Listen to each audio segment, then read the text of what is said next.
Hi అండి. ఈరోజు వచ్చి మనం హెచ్పివి వ్యాక్సినేషన్ గురించి తెలుసుకుందామండి. ఈ హెచ్పివి వ్యాక్సినేషన్ దేనికి అంటే సర్వైకల్ క్యాన్సర్స్ ఎరాడికేట్ చేయడానికి అనమాట. ప్రజెంట్ మన ఇండియాలో ఈ సర్వైకల్ క్యాన్సర్స్ కేసెస్ సెకండ్ ప్లేస్లో ఉందండి ఉమెన్స్లో. అందుకని దీన్ని 100% ఎరాడికేట్ చేయడం కోసము గవర్నమెంటే మార్చ్ 1 నుంచి ఈ 14 to 15 ఇయర్స్ ఉన్న పిల్లలకు, అంటే 2011, 2012లో పుట్టిన పిల్లలకు ఫ్రీగా ప్రొవైడ్ చేయడానికి ప్రోగ్రామ్ క్యాంపెయిన్ స్టార్ట్ చేశారనమాట. 3 months ఉంటుంది.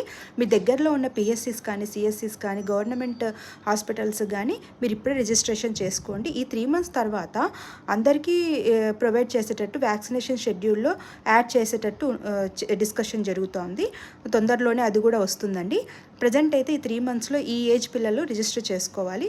తప్పకుండా చేసుకోండి. ఎందుకు అంటే బయట మనకు ఈ యొక్క వ్యాక్సిన్ అనేది 9,000 to 10,000 పడుతుందంట. అలాంటిది గవర్నమెంటే ఫ్రీగా ప్రొవైడ్ చేస్తుందన్నమాట. సో తప్పకుండా వేసుకోవాలి.